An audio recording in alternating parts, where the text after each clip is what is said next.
Stave 3, the second of the three spirits. Awaking in the middle of a prodigiously tough snore and sitting up in bed to get his thoughts together, Scrooge had no occasion to be told that the bell was again upon the stroke of 1. He felt that he was restored to consciousness in the right nick of time, for the especial purpose of holding a conference with the second messenger dispatched to him through Jacob Marley's intervention. But finding that he turned uncomfortably cold when he began to wonder which of his curtains this new spectre would draw back, he put them every one aside with his own hands, and lying down again, established a sharp lookout all round the bed, for he wished to challenge the spirit on the moment of its appearance, and did not wish to be taken by surprise and made nervous. Gentlemen of the free and easy sort, who plume themselves on being acquainted with a move or two, and being usually equal to the time of day, express the wide range of their capacity for adventure by observing that they are good for anything from pitch and toss to manslaughter, between which opposite extremes, no doubt, there lies a tolerably wide and comprehensive range of subjects. Without venturing for Scrooge quite as hardily as this, I don't mind calling on you to believe that he was ready for a good broad field of strange appearances, and that nothing between a baby and rhinoceros would have astonished him very much. Now, being prepared for almost anything, he was not by any means prepared for nothing, and consequently, when the bell struck 1 and no shape appeared, he was taken with a violent fit of trembling. 5 minutes, 10 minutes, a quarter of an hour went by, yet nothing came.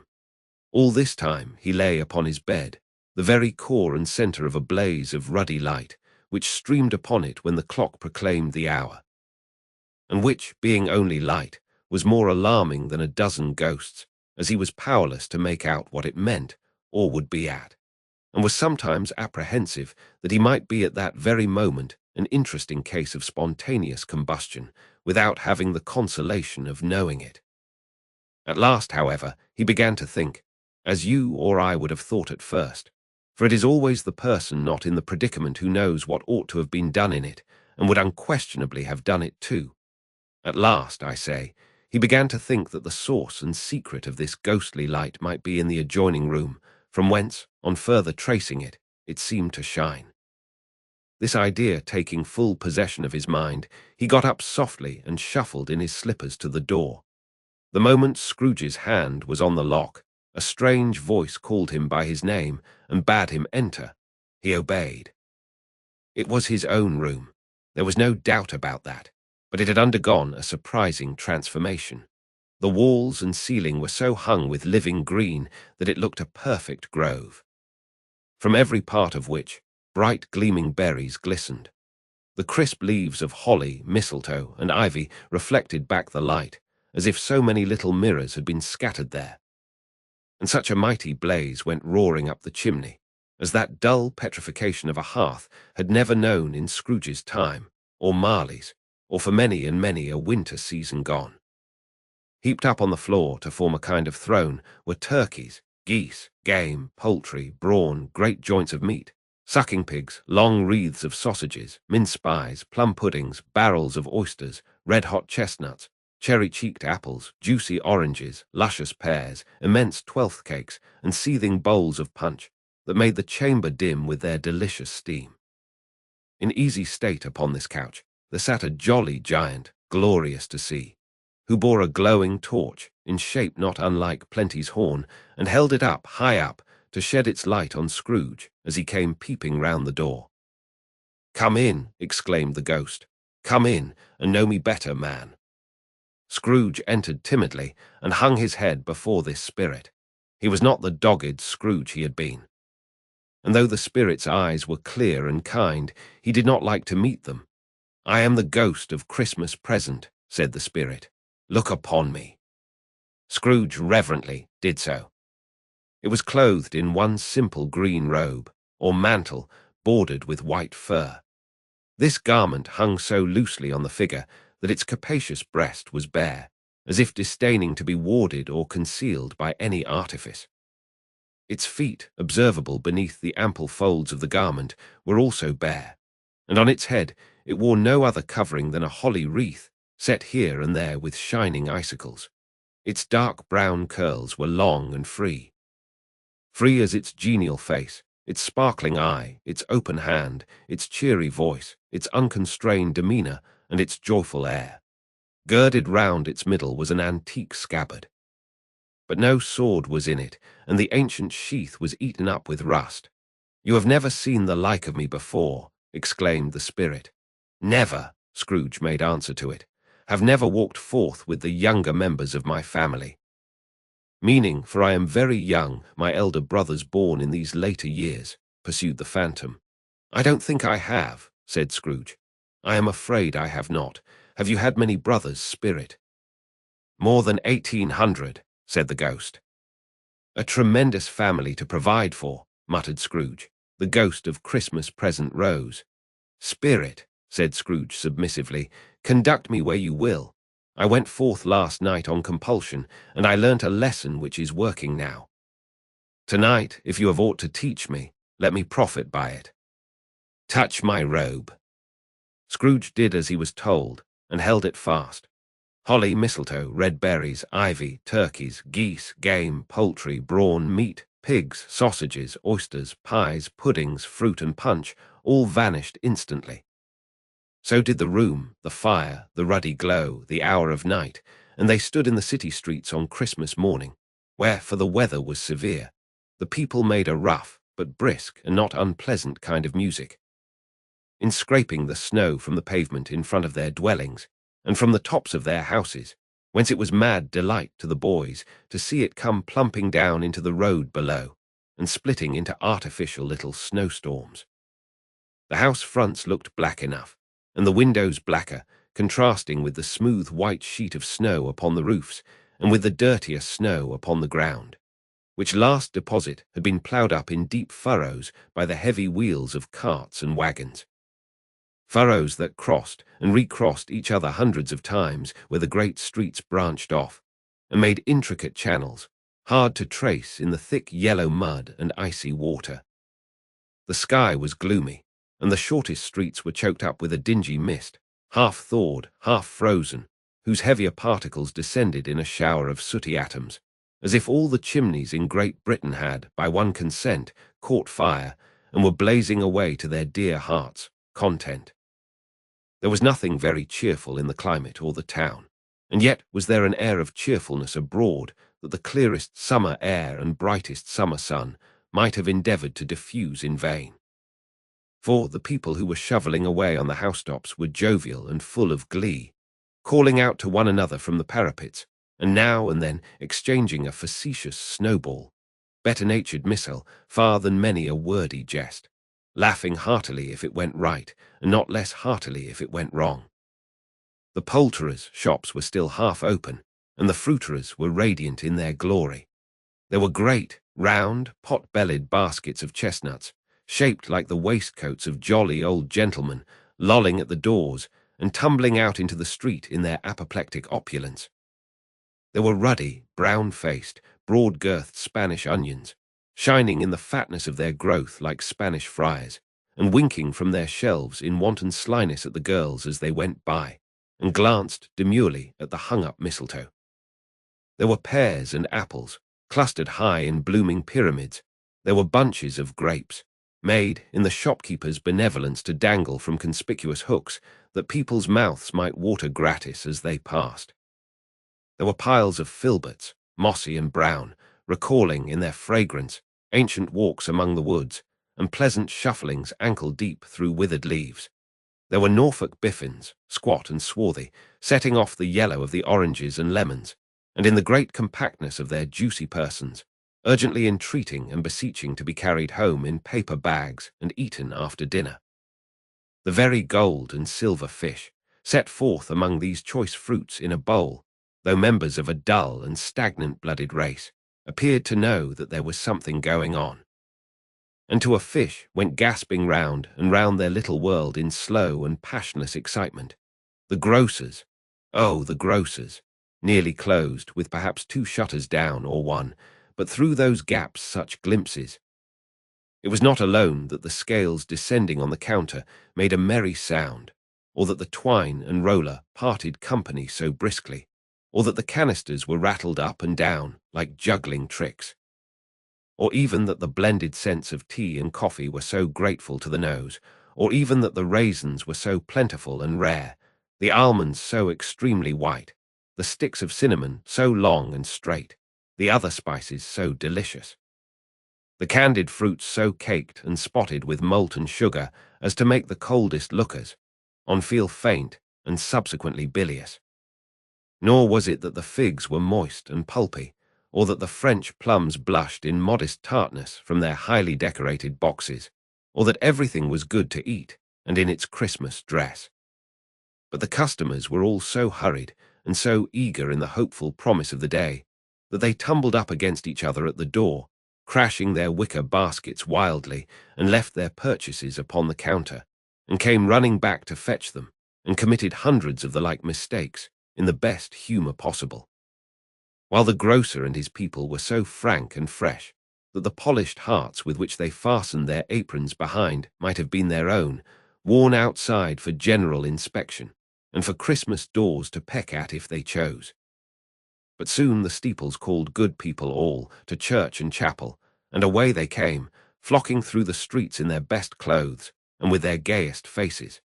And at the same time there emerged from scores of by-streets, lanes, and nameless turnings innumerable people, carrying their dinners to the bakers' shops. The sight of these poor revellers appeared to interest the spirit very much, for he stood with Scrooge beside him in a baker's doorway, and taking off the covers as their bearers passed, sprinkled incense on their dinners from his torch. And it was a very uncommon kind of torch, for once or twice, when there were angry words between some dinner carriers who had jostled each other, he shed a few drops of water on them from it, and their good humour was restored directly. For they said it was a shame to quarrel upon Christmas Day, and so it was. God love it, so it was. In time the bells ceased, and the bakers were shut up, and yet there was a genial shadowing forth of all these dinners and the progress of their cooking in the thawed blotch of wet above each baker's oven, where the pavement smoked as if its stones were cooking too. "Is there a peculiar flavour in what you sprinkle from your torch?" asked Scrooge. "There is, my own." "Would it apply to any kind of dinner on this day?" asked Scrooge. "To any kindly given, to a poor one most." "Why to a poor one most?" asked Scrooge. "Because it needs it most." "Spirit," said Scrooge, after a moment's thought, "I wonder you, of all the beings in the many worlds about us, should desire to cramp these people's opportunities of innocent enjoyment." "Aye," cried the spirit. "You would deprive them of their means of dining every seventh day, often the only day on which they can be said to dine at all," said Scrooge. "Wouldn't you?" "Aye," cried the spirit. "You seek to close these places on the seventh day," said Scrooge. "And it comes to the same thing." "I seek," exclaimed the spirit. "Forgive me if I am wrong. It has been done in your name, or at least in that of your family," said Scrooge. "There are some upon this earth of yours," returned the spirit, "who lay claim to know us, and who do their deeds of passion, pride, ill will, hatred, envy, bigotry, and selfishness in our name, who are as strange to us and all our kith and kin as if they had never lived. Remember that, and charge their doings on themselves, not us." Scrooge promised that he would, and they went on, invisible as they had been before, into the suburbs of the town. It was a remarkable quality of the ghost, which Scrooge had observed at the baker, that notwithstanding his gigantic size, he could accommodate himself to any place with ease, and that he stood beneath a low roof quite as gracefully and like a supernatural creature as it was possible he could have done in any lofty hall. And perhaps it was the pleasure the good spirit had in showing off this power of his, or else it was his own kind, generous, hearty nature, and his sympathy with all poor men that led him straight to Scrooge's clerk. For there he went, and took Scrooge with him, holding to his robe, and on the threshold of the door the spirit smiled, and stopped to bless Bob Cratchit's dwelling with the sprinkling of his torch. Think of that. Bob had but 15, Bob, a week himself. He pocketed on Saturdays but 15 copies of his Christian name, and yet the ghost of Christmas present blessed his four-roomed house. Then up rose Mrs. Cratchit's wife, dressed out but poorly in a twice-turned gown, but brave in ribbons, which are cheap and make a goodly show for sixpence. And she laid the cloth, assisted by Belinda Cratchit, second of her daughters, also brave in ribbons. While Master Peter Cratchit plunged a fork into the saucepan of potatoes, and getting the corners of his monstrous shirt collar, Bob's private property, conferred upon his son, and heir in honour of the day, into his mouth, rejoiced to find himself so gallantly attired, and yearned to show his linen in the fashionable parks. And now two smaller Cratchits, boy and girl, came tearing in, screaming that outside the baker's they had smelt the goose, and known it for their own.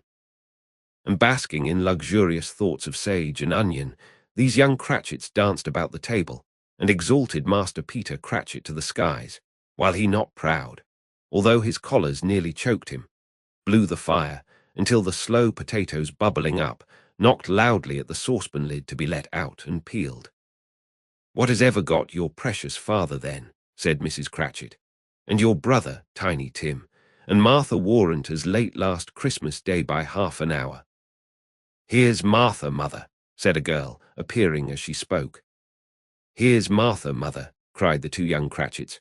"Hurrah, there's such a goose, Martha."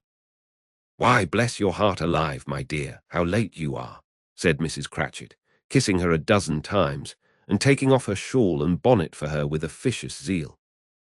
"We'd a deal of work to finish up last night," replied the girl, "and had to clear away this morning, mother." "Well, never mind so long as you are come," said Mrs. Cratchit. "Sit ye down before the fire, my dear, and have a warm, Lord bless ye."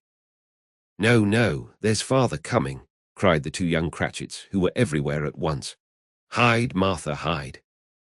So Martha hid herself, and in came little Bob, the father, with at least 3 feet of comforter exclusive of the fringe, hanging down before him, and his threadbare clothes darned up and brushed to look seasonable, and Tiny Tim upon his shoulder. Alas for Tiny Tim, he bore a little crutch, and had his limbs supported by an iron frame. "Why, where's our Martha?" cried Bob Cratchit, looking round. "Not coming," said Mrs. Cratchit.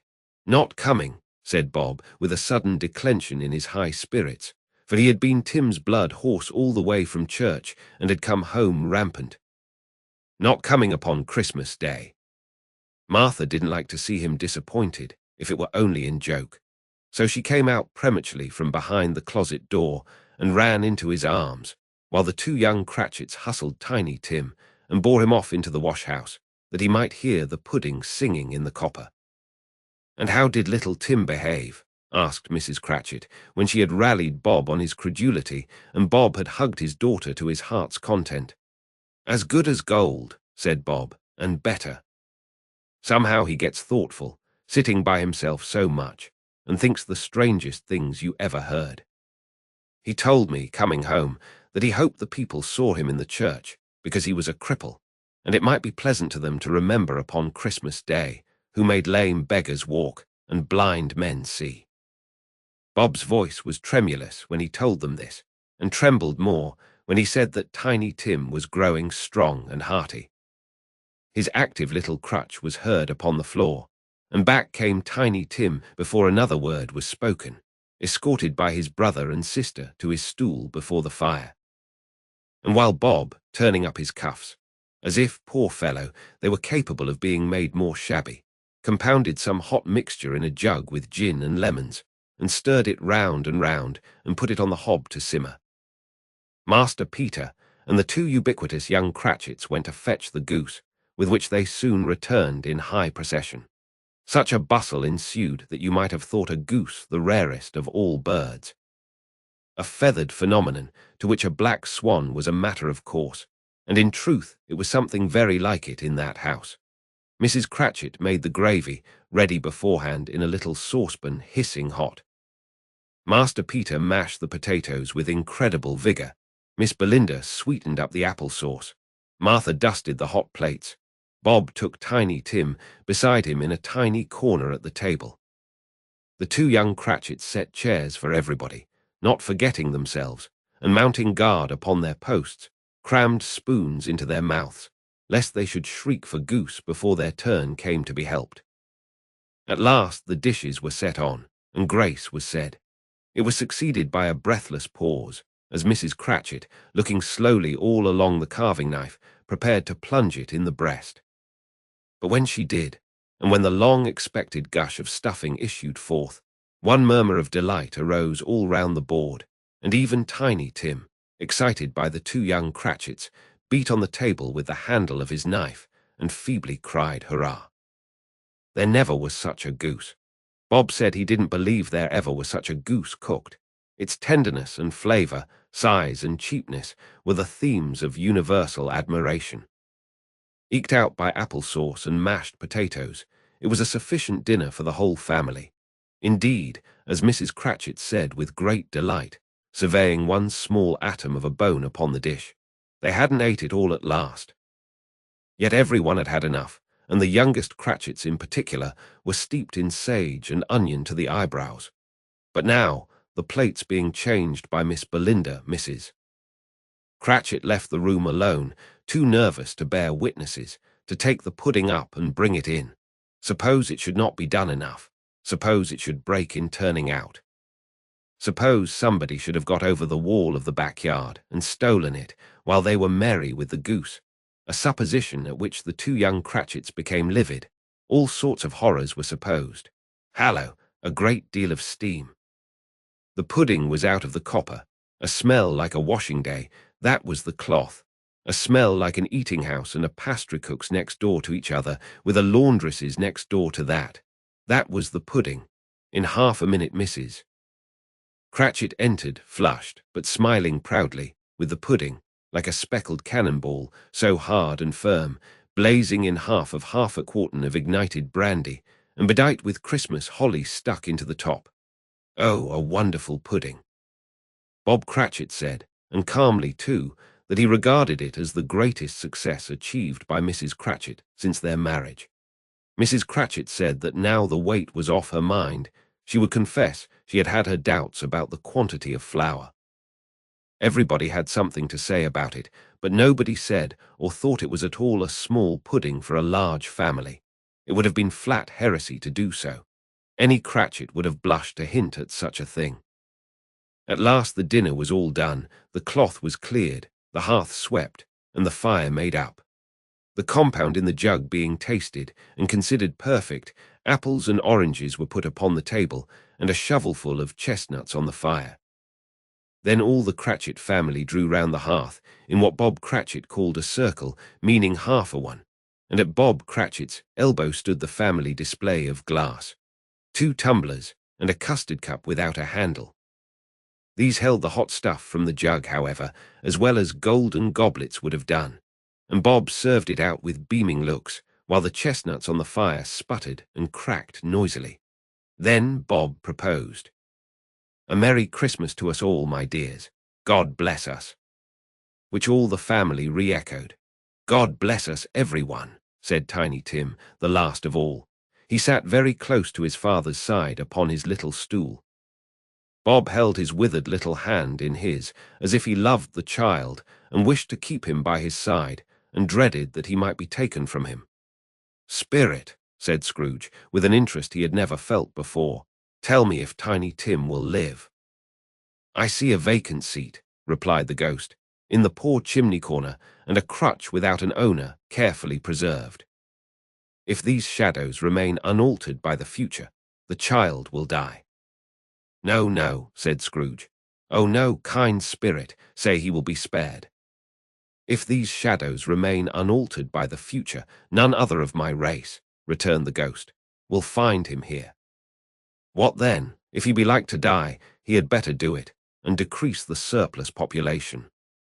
Scrooge hung his head to hear his own words quoted by the spirit, and was overcome with penitence and grief. "Man," said the ghost, "if man you be in heart, not adamant, forbear that wicked cant until you have discovered what the surplus is, and where it is. Will you decide what men shall live, what men shall die? It may be that in the sight of heaven you are more worthless and less fit to live than millions like this poor man's child. O God, to hear the insect on the leaf pronouncing on the too much life among his hungry brothers in the dust. Scrooge bent before the ghost's rebuke, and trembling cast his eyes upon the ground. But he raised them speedily on hearing his own name. "Mr. Scrooge," said Bob. "I'll give you Mr. Scrooge, the founder of the feast." "The founder of the feast, indeed," cried Mrs. Cratchit, reddening. "I wish I had him here. I'd give him a piece of my mind to feast upon, and I hope he'd have a good appetite for it." "My dear," said Bob, "the children, Christmas Day." "It should be Christmas Day, I am sure," said she, "on which one drinks the health of such an odious, stingy, hard, unfeeling man as Mr. Scrooge. You know he is, Robert. Nobody knows it better than you do, poor fellow." "My dear," was Bob's mild answer, "Christmas Day." "I'll drink his health for your sake and the day's," said Mrs. Cratchit, "not for his. Long life to him. A Merry Christmas and a Happy New Year. He'll be very merry and very happy, I have no doubt." The children drank the toast after her. It was the first of their proceedings which had no heartiness. Tiny Tim drank it last of all, but he didn't care twopence for it. Scrooge was the ogre of the family. The mention of his name cast a dark shadow on the party, which was not dispelled for full 5 minutes. After it had passed away, they were 10 times merrier than before, from the mere relief of Scrooge the baleful being done with. Bob Cratchit told them how he had a situation in his eye for Master Peter, which would bring in, if obtained, full 5 and 6pence weekly. The two young Cratchits laughed tremendously at the idea of Peter's being a man of business, and Peter himself looked thoughtfully at the fire from between his collars, as if he were deliberating what particular investments he should favour when he came into the receipt of that bewildering income. Martha, who was a poor apprentice at a milliner, then told them what kind of work she had to do, and how many hours she worked at a stretch, and how she meant to lie abed tomorrow morning for a good long rest. Tomorrow being a holiday, she passed at home. Also how she had seen a countess and a lord some days before, and how the lord was much about as tall as Peter, at which Peter pulled up his collars so high that you couldn't have seen his head if you had been there. All this time the chestnuts and the jug went round and by they had a song about a lost child travelling in the snow from Tiny Tim, who had a plaintive little voice, and sang it very well indeed. There was nothing of high mark in this. They were not a handsome family, they were not well dressed, their shoes were far from being waterproof, their clothes were scanty, and Peter might have known, and very likely did, the inside of a pawnbroker's. But they were happy, grateful, pleased with one another, and contented with the time. And when they faded, and looked happier yet in the bright sprinklings of the spirit's torch at parting, Scrooge had his eye upon them, and especially on Tiny Tim, until the last. By this time it was getting dark, and snowing pretty heavily, and as Scrooge and the spirit went along the streets, the brightness of the roaring fires in kitchens, parlours, and all sorts of rooms was wonderful. Here the flickering of the blaze showed preparations for a cosy dinner, with hot plates baking through and through before the fire, and deep red curtains, ready to be drawn to shut out cold and darkness. There all the children of the house were running out into the snow to meet their married sisters, brothers, cousins, uncles, aunts, and be the first to greet them. Here, again, were shadows on the window blind of guests assembling. And there a group of handsome girls, all hooded and fur-booted, and all chattering at once, tripped lightly off to some near neighbour's house, where, woe upon the single man who saw them enter, artful witches, well they knew it, in a glow. But if you had judged from the numbers of people on their way to friendly gatherings, you might have thought that no one was at home to give them welcome when they got there, instead of every house expecting company, and piling up its fires half-chimney high. Blessings on it, how the ghost exulted, how it bared its breadth of breast, and opened its capacious palm, and floated on, outpouring, with a generous hand, its bright and harmless mirth on everything within its reach. The very lamplighter, who ran on before, dotting the dusky street with specks of light, and who was dressed to spend the evening somewhere, laughed out loudly as the spirit passed, though little kenned the lamplighter that he had any company but Christmas. And now, without a word of warning from the ghost, they stood upon a bleak and desert moor, where monstrous masses of rude stone were cast about, as though it were the burial place of giants. And water spread itself wheresoever it listed, or would have done so, but for the frost that held it prisoner, and nothing grew but moss and furze, and coarse rank grass. Down in the west, the setting sun had left a streak of fiery red, which glared upon the desolation for an instant, like a sullen eye, and frowning lower, lower, lower yet, was lost in the thick gloom of darkest night. "What place is this?" asked Scrooge. "A place where miners live, who labour in the bowels of the earth," returned the spirit. "But they know me, see." A light shone from the window of a hut, and swiftly they advanced towards it. Passing through the wall of mud and stone, they found a cheerful company assembled round a glowing fire. An old, old man and woman, with their children and their children's children, and another generation beyond that, all decked out gaily in their holiday attire. The old man, in a voice that seldom rose above the howling of the wind upon the barren waste, was singing them a Christmas song. It had been a very old song when he was a boy, and from time to time they all joined in the chorus. So surely as they raised their voices, the old man got quite blithe and loud, and so surely as they stopped, his vigour sank again. The spirit did not tarry here, but bade Scrooge hold his robe, and passing on above the moor sped. Whither? Not to sea, to sea. To Scrooge's horror, looking back, he saw the last of the land, a frightful range of rocks behind them, and his ears were deafened by the thundering of water as it rolled and roared, and raged among the dreadful caverns it had worn, and fiercely tried to undermine the earth. Built upon a dismal reef of sunken rocks, some league or so from shore, on which the waters chafed and dashed, the wild year through, there stood a solitary lighthouse.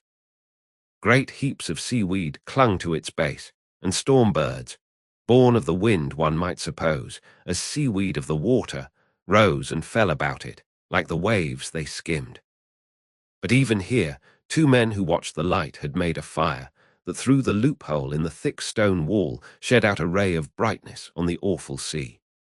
Joining their horny hands over the rough table at which they sat, they wished each other Merry Christmas in their can of grog. And one of them, the elder too, with his face all damaged and scarred with hard weather, as the figurehead of an old ship might be, struck up a sturdy song that was like a gale in itself. Again the ghost sped on, above the black and heaving sea, on, until, being far away as he told Scrooge from any shore, they lighted on a ship.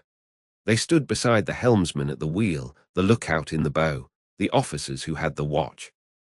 Dark, ghostly figures in their several stations, but every man among them hummed a Christmas tune, or had a Christmas thought, or spoke below his breath to his companion of some bygone Christmas day, with homeward hopes belonging to it. And every man on board, waking or sleeping, good or bad, had had a kinder word for another on that day than on any day in the year, and had shared to some extent in its festivities, and had remembered those he cared for at a distance, and had known that they delighted to remember him.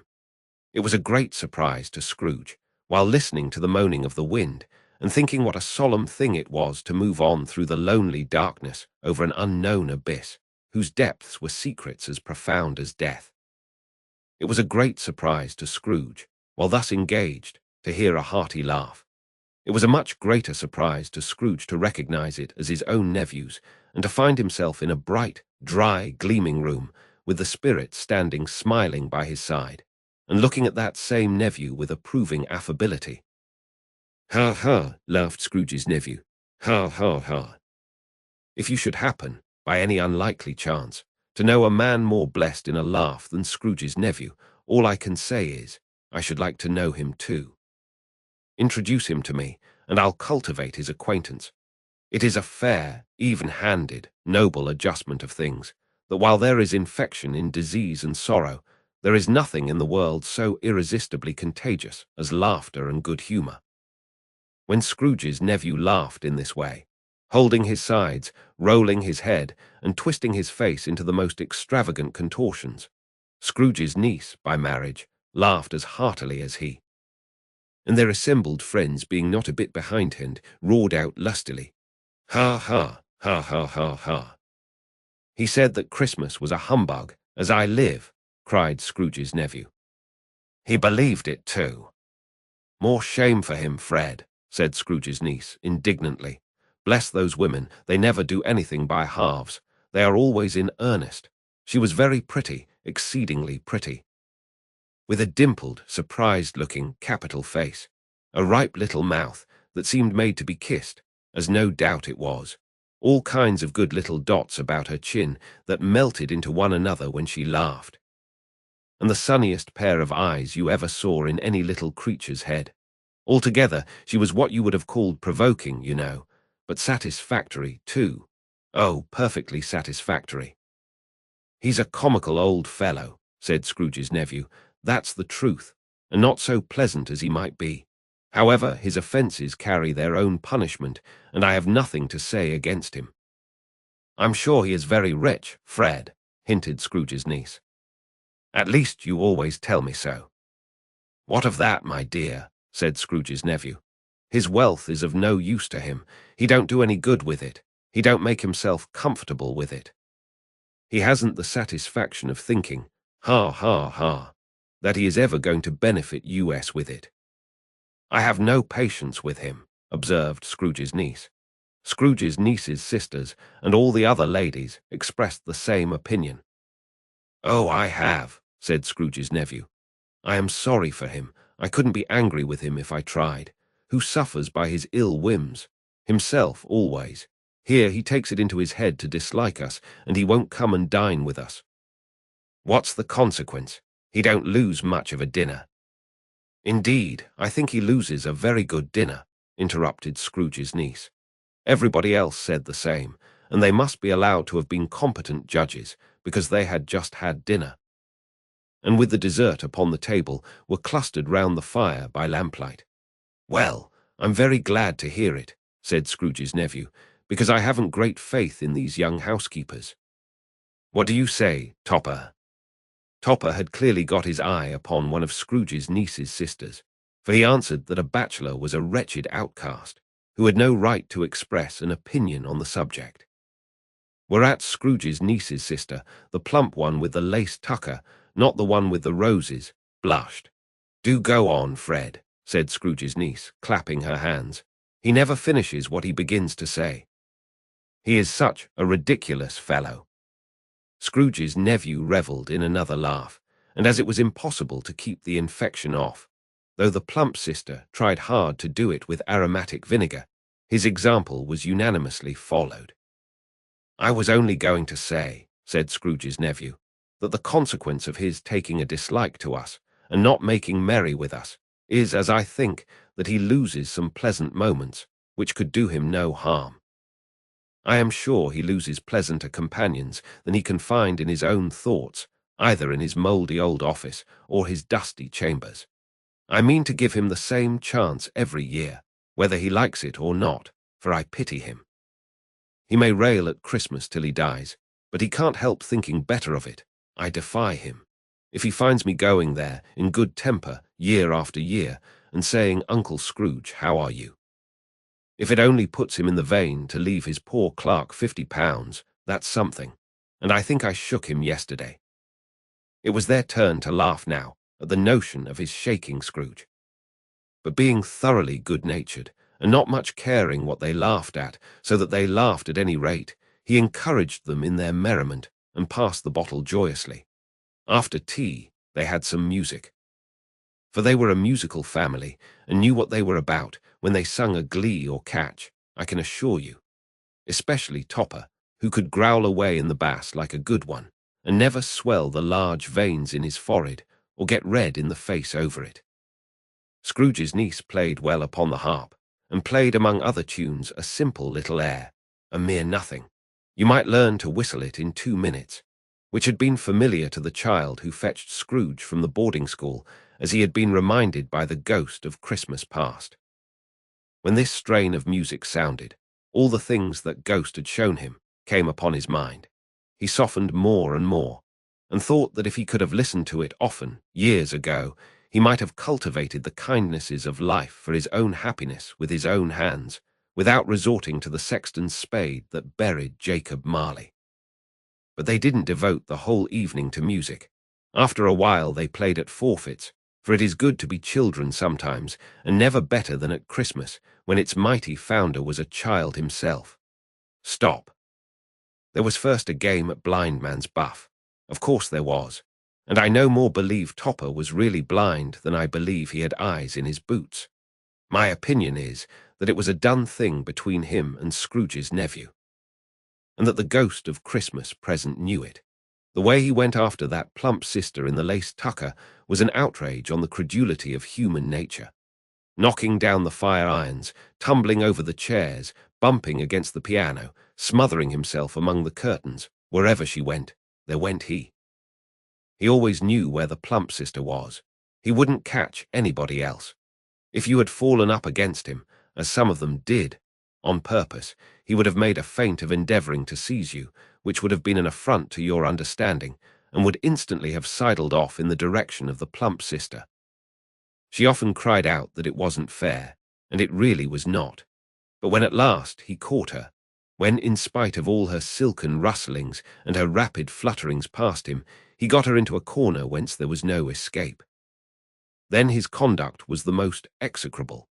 For his pretending not to know her, his pretending that it was necessary to touch her headdress, and further to assure himself of her identity by pressing a certain ring upon her finger and a certain chain about her neck, was vile, monstrous. No doubt she told him her opinion of it when, another blind man being in office, they were so very confidential together, behind the curtains.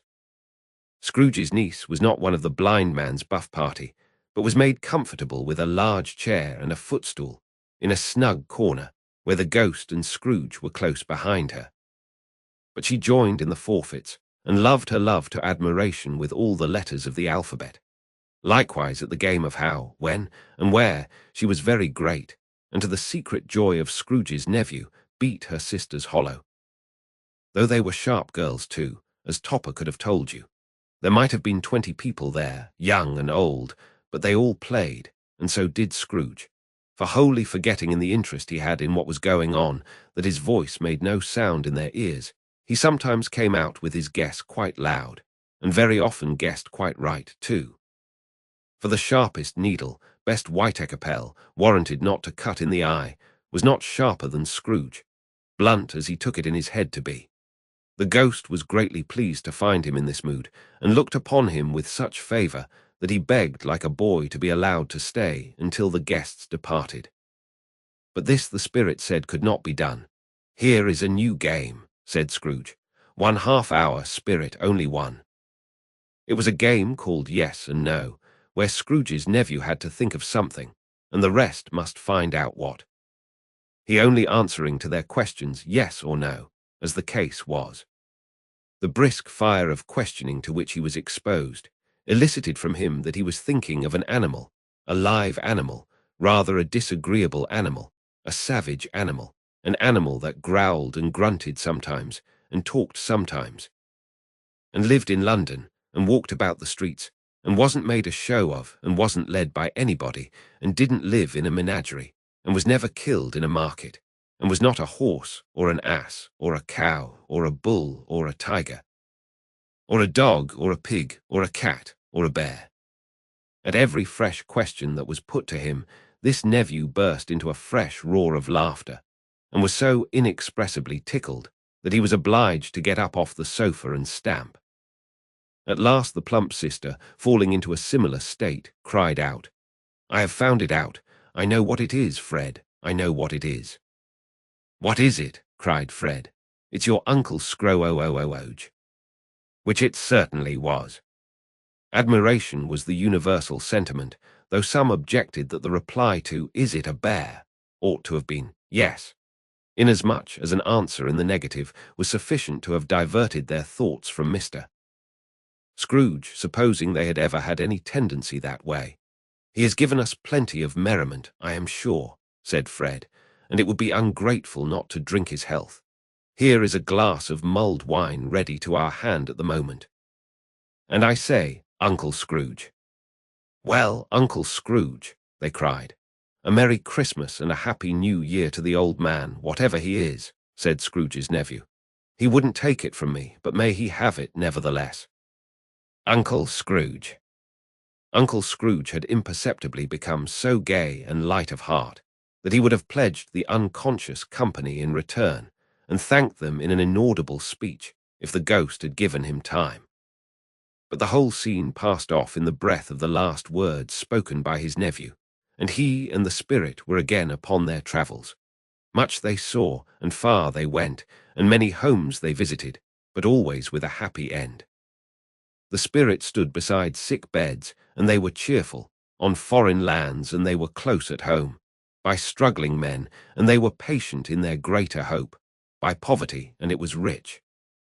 In almshouse, hospital, and jail, in misery's every refuge, where vain man in his little brief authority had not made fast the door, and barred the spirit out, he left his blessing, and taught Scrooge his precepts. It was a long night, if it were only a night, but Scrooge had his doubts of this, because the Christmas holidays appeared to be condensed into the space of time they passed together. It was strange, too, that while Scrooge remained unaltered in his outward form, the ghost grew older, clearly older.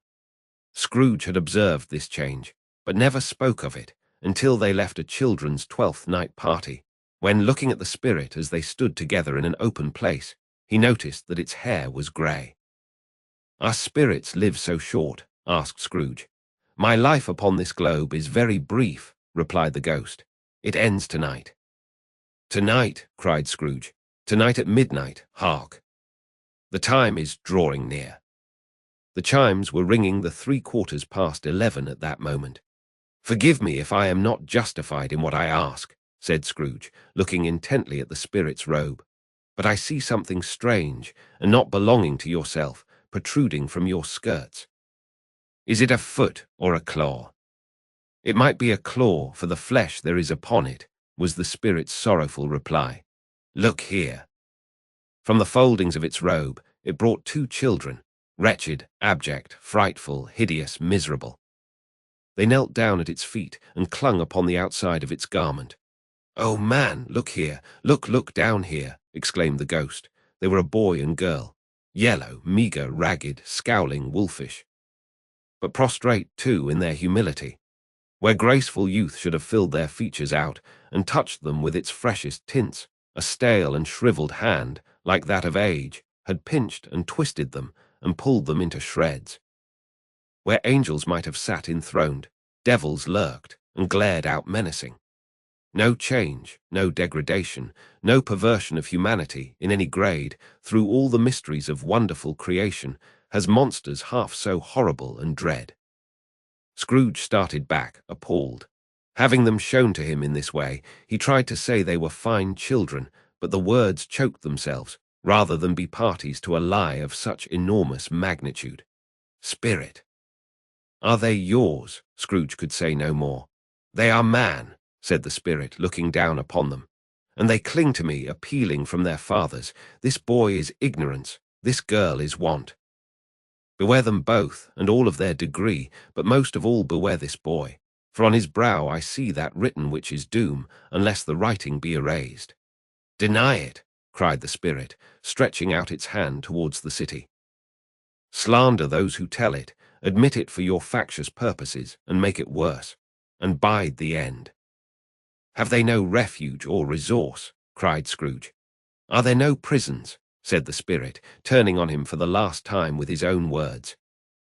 "Are there no workhouses?" The bell struck 12. Scrooge looked about him for the ghost and saw it not.